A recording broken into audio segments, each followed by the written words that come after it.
हमारी आज की कहानी उस समय की है जब धरती नई नई बनी थी। धरती पर ज्यादा जीव जंतु नहीं थे, लेकिन जो भी थोड़े बहुत थे वो काफी खतरनाक थे। इस नई धरती पर कुछ इंसान भी थे और वो ही सबसे खतरनाक और बेरहम थे। इस नई धरती पर एक आदमी दौड़ रहा था क्योंकि उसने जानबूझकर एक जानवर को अपने पीछे लगाया हुआ था। जल्दी ही जानवर एक गड्ढे में गिर जाता है, जिसके बाद आदमी अपने साथियों को बुलाता है। देखते ही देखते कई इंसान सामने आते हैं और ये सभी लोग पहाड़ी कबीले से वास्ता रखते थे। पहाड़ी कबीले का सरदार जीरा भी यहीं पर था और उसके साथ उसके दोनों बेटे भी थे। बड़े बेटे का नाम हीरा जबकि छोटे बेटे का नाम बिस्मा था। सरदार जीरा के कहने पर बिस्मा गड्ढे में कूदता है और अपने हाथों से ही जानवर को मार देता है। जानवर की मौत के बाद ये लोग उसकी लाश लेकर चलने लगते हैं। कुछ देर बाद रात हो जाती है और पहाड़ी कबीले के लोग अपनी गुफा तक पहुंच जाते हैं। गुफा की लड़कियां कब से इनका इंतजार कर रही थीं। ये लोग जैसे ही उनके पास आते हैं तो लड़कियां उनका स्वागत करती हैं। बिस्मा के सामने खड़ी लड़की का नाम जीवो था। जीवो बिस्मा को चाहती थी, लेकिन बिस्मा उसे नहीं चाहता था। कुछ ही देर बाद सरदार जीरा के कहने पर कबीले की औरतें जानवर का मांस पकाने लगती हैं। इस बीच जो भी मांस खाने की कोशिश करता है, जीरा उसे सजा देता था। जल्दी ही मांस बनकर तैयार हो गया, जिसके बाद जीरा उसके पास आता है और एक बड़ा सा टुकड़ा लेकर चला जाता है। जीरा के बाद उसका बड़ा बेटा हीरा मांस का टुकड़ा लेता है और उसके बाद बिस्मा की बारी आती है। इन तीनों के बाद जो भी मांस बचा था उस पर पूरा कबीला टूट पड़ता है। धरती नई नई बनी थी, इसलिए इंसान भी नए नए थे। ये नए इंसान भी जानवरों जैसे थे, क्योंकि इनमें प्यार नाम की कोई चीज नहीं थी। इन नए इंसानों के लिए सिर्फ एक ही चीज मायने रखती थी और वो चीज थी पेट भर खाना। जीरा का पेट अभी भी नहीं भरा था, इसलिए वो अपने बेटे बिस्मा से उसका टुकड़ा छीन लेता है। बिस्मा भी भूखा था, इसलिए वो गुस्से में आकर जीरा से लड़ाई शुरू कर देता है। जीरा लड़ाई में काफी तेज तरार था, इसलिए बिस्मा उसका ज्यादा देर मुकाबला नहीं कर पाता। जीरा उस पर इतने हमले करता है कि उनसे बचता बचता बिस्मा गुफा से बाहर ही आ जाता है। बाहर आकर जीरा इतना जोरदार हमला करता है जिससे कि बिस्मा गुफा से नीचे ही गिर जाता है। अगले दिन सुबह ही बिस्मा को होश आता है। गुफा से गिरकर वो मरा नहीं था, बल्कि जिंदा ही था। उसके सामने अब बिल्कुल नई दुनिया थी, क्योंकि गुफा से गिरते गिरते वो ऐसी जगह गिरा था यहाँ पहाड़ी कबीले के लोग कभी नहीं आए थे। बिस्मा अब इस नई दुनिया की तरफ बढ़ने लगा। रास्ते में उसे एक ज्वालामुखी नजर आता है, जिसे देखकर पहले तो वो डर जाता है, लेकिन जल्दी ही खुद को संभालकर फिर से आगे बढ़ने लगता है। थोड़ा आगे जाने पर उसे एक बड़ा सा डायनो भी नजर आता है। डायनो उससे काफी दूर था, इसलिए बिस्मा को उससे कोई खतरा नहीं था। एक लंबे सफर के बाद वो समुंदर के पास पहुंच गया। उसने आज पहली बार समुंदर देखा था, इसलिए वो काफी हैरान था। इस समुंदर के पास कुछ लड़कियां भी थीं। ये लड़कियां समुद्री कबीले से वास्ता रखती थीं और ये समुंदर से मछलियां पकड़ रही थीं। समुद्री कबीले की सबसे खूबसूरत लड़की का नाम लिविया था और उसने बिस्मा को दूर से देख लिया था। बिस्मा भूखा प्यासा था, इसलिए वो बेहोश हो गया और तभी उसके पास लिविया आती है। पहाड़ी कबीले के लोगों के बाल काले थे, जबकि समुद्री कबीले वालों के गोल्डन थे। कुछ ही देर बाद बिस्मा को समुद्री कबीले में लाया गया। समुद्री कबीले वालों ने पहली बार काले बालों वाला इंसान देखा था, इसलिए सभी उसे देखकर हैरान हो रहे थे। ये लोग पहले बिस्मा को एक जगह लिटाते हैं और फिर उसे आराम करने को कहते हैं। दूसरी तरफ पहाड़ी कबीले के लोग शिकार पर थे और जल्दी ही उनकी नजर पहाड़ी पर खड़े एक जानवर पर पड़ती है। सरदार जीरा खुद इस जानवर का शिकार करना चाहता था, इसीलिए वो अकेला ही पहाड़ी पर चढ़ने लगा। कबीले के बाकी लोग दूसरे रास्ते से ऊपर चढ़ने लगे थे। जल्दी ही जीरा पहाड़ी पर पहुंच गया, लेकिन वो जानवर को नहीं पकड़ पाता। वो अभी भी पहाड़ी पर झूल रहा था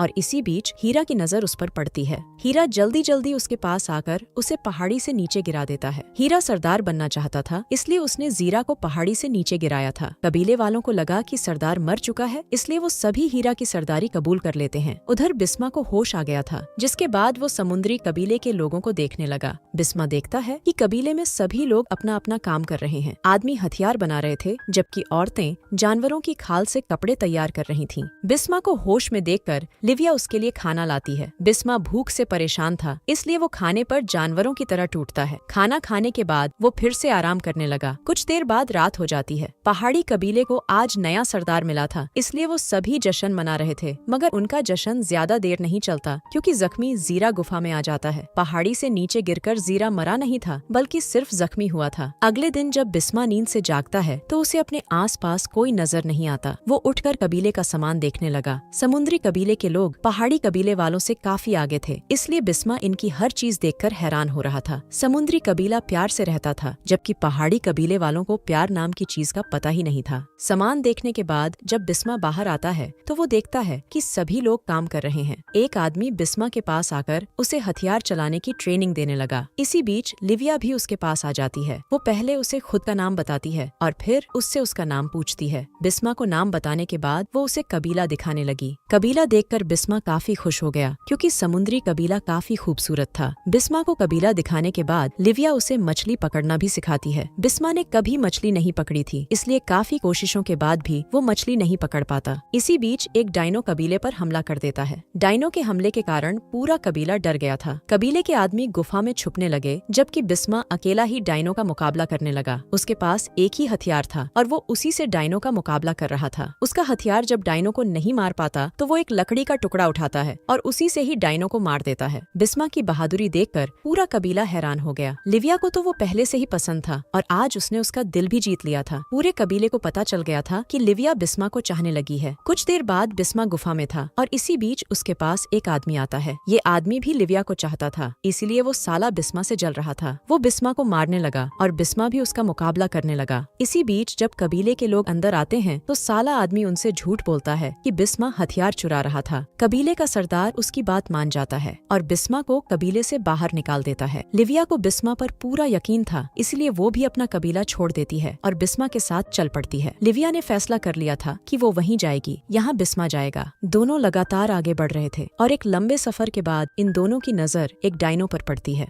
डायनो को देखकर दोनों छुप गए थे, लेकिन फिर भी डायनो ने उन्हें देख लिया था। डायनो से बचने के लिए दोनों भागते हैं और भागते भागते एक गुफा में आ जाते हैं। बिस्मा गुफा में एक रास्ता बनाता है और लिविया को बाहर निकाल देता है। डायनो अभी भी बाहर था, इसलिए बिस्मा ने लिविया को दूसरे रास्ते से बाहर निकाला था। बिस्मा जब खुद बाहर निकलने लगता है तो रास्ता बंद हो जाता है। दूसरी तरफ लिविया डायनो से डर कर दौड़ रही थी और इसी बीच उसे पहाड़ी कबीले वाले घेर लेते हैं। उधर बिस्मा भी गुफा से बाहर निकल आया था, जबकि लिविया खुद को बचाने के लिए दौड़ रही थी, मगर हीरा उसे दबोच लेता है। इसी बीच बिस्मा भी पहाड़ी कबीले पर टूट पड़ता है। वो सभी को मारकर जल्दी जल्दी लिविया की तरफ दौड़ता है। लिविया को बचाने के लिए बिस्मा अपने भाई हीरा से भी लड़ पड़ता है। जल्दी ही उसने हीरा को जख्मी कर दिया, लेकिन जब वो उसे मारने लगता है तो लिविया उसे रोक देती है। थोड़ी देर बाद लिविया और बिस्मा भी पहाड़ी कबीले में आ जाते हैं। लिविया के गोल्डन बाल देखकर सभी औरतें हैरान थीं, क्योंकि उन्होंने पहली बार ऐसे बाल देखे थे। अगले दिन सुबह होते ही बिस्मा लिविया को पास वाली नदी में लाता है। खुला पानी देकर लिविया उसमें नहाने लगी। वो बाकियों को भी पानी में बुलाती है, जिसके बाद सभी पानी में आ जाते हैं। पहाड़ी कबीला पहली बार पानी में उतरा था, इसलिए ये सभी लोग बेहद हैरान थे। लिविया जैसे ही नहाकर बाहर आती है तो एक डायनो पक्षी उसे उठाकर ले जाता है। बिस्मा पक्षी के पीछे तो भागता है, लेकिन वो उस तक पहुंच नहीं पाता। वैसे लिविया की किस्मत अच्छी थी, क्योंकि पक्षी उसे समुद्री कबीले के पास फेंक कर चला गया था। वो थोड़ी सी जख्मी थी, लेकिन फिर भी जिंदा थी। लिविया अपने कबीले में तो पहुंच गई थी, लेकिन वो अभी भी बिस्मा के पास जाना चाहती थी। वो अपने कबीले से मदद मांगती है ताकि वो उसे बिस्मा तक पहुंचा सके। उधर बिस्मा भी लिविया को ढूंढ रहा था और जल्दी ही उसे लिविया नजर आ जाती है। एक दूसरे को देखकर दोनों खुश हो गए थे। इसी बीच हीरा के आदमी भी उन तक पहुंच जाते हैं, जिसके बाद लड़ाई शुरू हो जाती है। बिस्मा और समुद्री कबीले वाले उनसे लड़ते लड़ते पहाड़ी कबीले की गुफा तक पहुंच गए थे। हीरा लिविया को उठाना चाहता था, इसीलिए ये लड़ाई शुरू हुई थी। लड़ाई के बीच में ही ज्वालामुखी फट जाता है, जिस कारण बड़े बड़े पहाड़ टूटने लग जाते हैं। ज्वालामुखी फटने के कारण हाहाकार मच गया था, जिसमें जीरा जैसे लोग भी मारे जाते हैं। हीरा को बिस्मा ने मार दिया था, लेकिन फिर भी आज कई निर्दोष लोग मारे गए थे। कहानी के आखिर में बिस्मा और लिविया जिंदा बच गए थे। बिस्मा उन लोगों का सरदार बन चुका था जो ज्वालामुखी से बच गए थे। ये लोग धीरे धीरे आगे बढ़ने लगे थे, क्योंकि इनके पास अब रहने की कोई जगह नहीं थी। इसी के साथ इस कहानी का यही अंत हो जाता है।